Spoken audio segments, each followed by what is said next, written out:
SmackDown took place tonight from San Jose, California, and this is, of course, Bayley's hometown.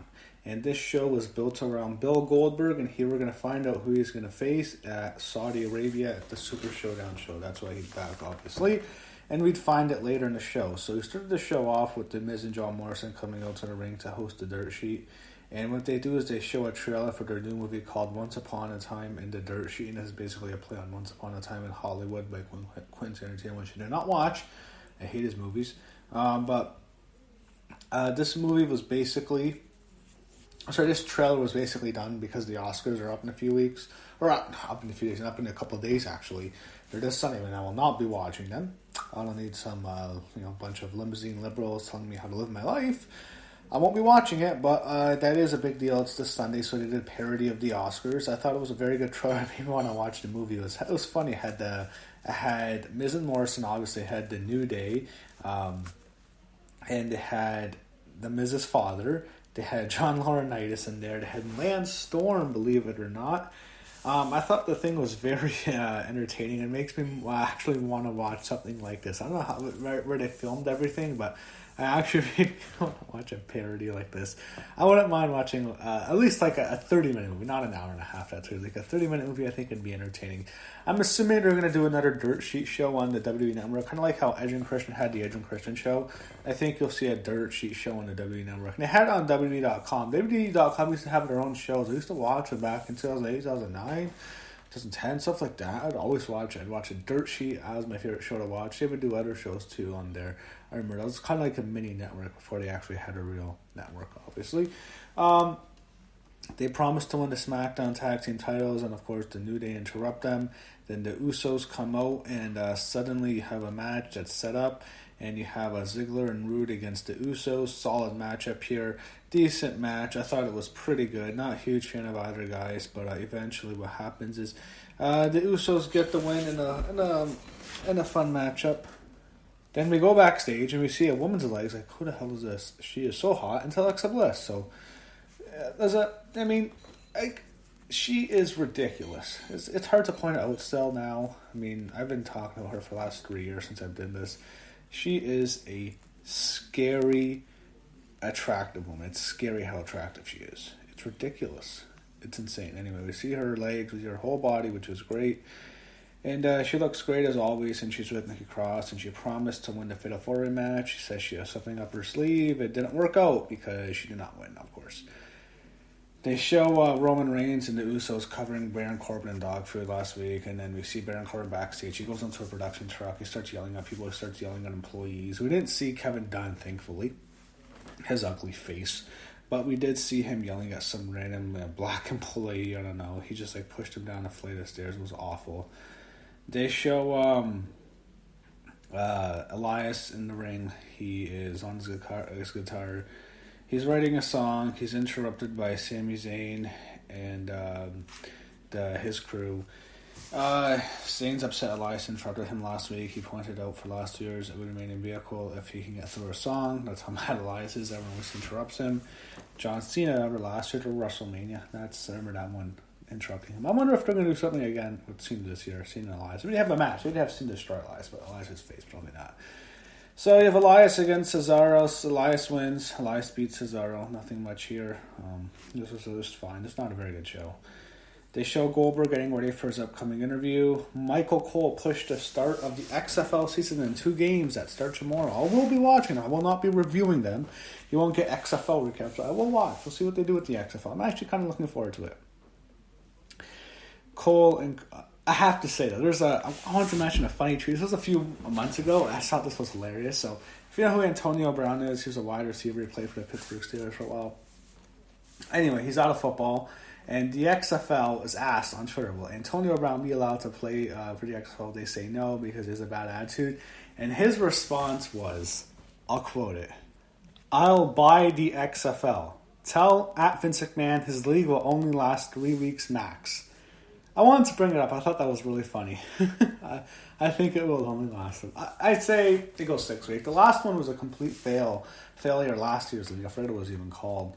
That one was a bomb. So I think it'll last a little bit longer because you'll get some wrestling fans, I assume. But I don't see it doing very well.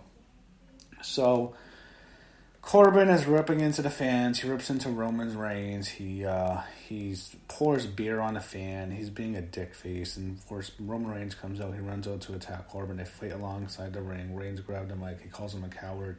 And then they agree to face a one-on-one match. And he challenges him to a steel cage match. So we still have to watch Roman Reigns and Baron Corbin continue to feud. Oh, fuck. Ah, okay. They showed Goldberg via satellite. He wasn't in the arena. He talks about Brock Lesnar. He talks about Drew McIntyre, Ricochet, how Brock's, he's busy with them. And he turns his attention to Bray Wyatt. And then he's about to challenge for a Universal title. And all of a sudden, the Firefly Funhouse suddenly interrupts with breaking news. They show Bray Wyatt as a news anchor, which is funny in the Firefly Funhouse setup. He basically agrees to the title match. He tries to interview Goldberg, and Goldberg doesn't care. And what he does, he says, Bray Wyatt, you're next. And they set up, and that's your match. You have The Fiend against Bill Goldberg at Super Showdown in Saudi Arabia. It's a good one. It's a good paycheck for Goldberg. It's another one for The Fiend. So The Fiend will beat Goldberg before he loses to Roman Reigns at WrestleMania. They show Daniel Bryan watching what happened on the monitor with Bray Wyatt. Heath Slater approaches Daniel Bryan and says he wouldn't stop talking about Bryan's situation with Wyatt. He thought it was a mistake when Bryan agreed to the strap match, and then he basically sets up a match, and Bryan's mad. He challenges him, and of course that sets it up. They show this week in WWE history, and they featured a memorable title match between Hulk Hogan and Andre the Giant in February of 1988 on Main Event. This is, of course, where Andre beats Hogan, and that happens, and of course the belt gets... He says it's the tag team title, and he tries to give it to DiBiase, and the belt gets stripped, and it sets up the WrestleMania 4 tournament match. It was memorable. Daniel Bryan against Heath Slater. We know who's winning this. Daniel Bryan wins. Not much of a match. It was a squash match. He just crushed him. A quick match. They recap Braun Strowman winning the Intercontinental title from last week. They have Renee Young in the ring, and she interviews a new Intercontinental champion. Roar! Braun Strowman. The fans chant, "You deserve it," to Braun Strowman. Says winning tells one of his greatest accomplishments. However, he's interrupted by Sami Zayn and Shinsuke Nakamura. And Sami wants a title rematch for Nakamura. Sami's awful here. And they want to have a match with the Revival jump Strowman from behind. And then Strowman, however, fights off. He fights off all the heels. Nakamura's going for a Kinshasa, but Strowman beats them all up. He's going after all of them. He's destroying them. However, Nakamura catches him with a knee, and he hits a Kinshasa, taking out Strowman. So, sets up a rematch in Saudi Arabia, obviously. They show Daniel Cormier, the former UFC champion, sitting front row, DC.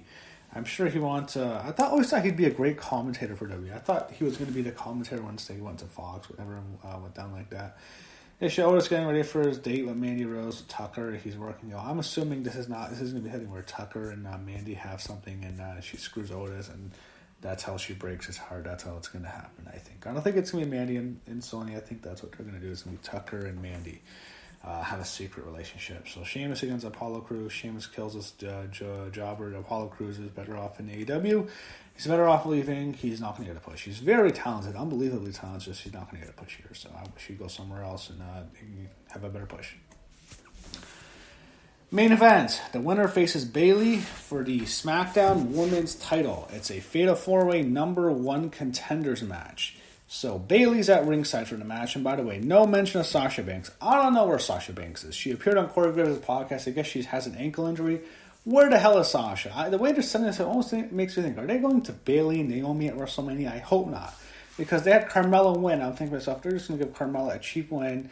And then they're eventually going to go to Bayley and Naomi. But what about Sasha? Are they going to actually do Bayley and Naomi at WrestleMania and not Sasha? Is Sasha that hurt? Or does it leave Alexa? Is she going to fit? I don't know what they're going to do with Mandy and Sonya. We'll see what they go for WrestleMania. It's still like almost 2 months away. A little more than 2 months, to be quite honest. Yeah, they're actually less than 2 months away. Bayley's at ringside. Alexa doesn't have her entrance. You don't get to see it. She always looks great. I have to mention how hot she looked in that backstage segment when they showed her legs going up. That was back in the day. You see that with Trish Stratus and stuff. But geez, Alexa's fucking smoking hot. Carmella's in the ring, Dana Brooke's in the ring. Naomi is the one who gets an entrance, so it seems like, okay, for sure Naomi's going to win. It was a decent matchup. It was really built around Naomi and Bliss. Dana Brooke and Carmella were like just kind of just in the passenger seat. It was basically just Naomi and Bliss for most of it. They wanted to make it like it was a big match. They like Bliss. They want to push her as a top star still. Naomi, it seems like they'll push her every couple of years, I suppose, when she gets momentum. It was okay. They were going back and forth. Dana Brooke had a really big powerbomb. Alexa looked like it crushed her neck. Naomi and Bliss have a good back and forth. It looked like she hits an inside cradle on Bliss. Looks like she's going to win. Alexa has Naomi down, and she's going to hit the twist of Bliss, and Naomi gets her knees up. Naomi then hits the rear view on Bliss, takes her out. However, as soon as Alexa's down, Carmella comes out from the ring, or from the outside. She hits a super kick on Naomi. 1, 2, 3. Okay.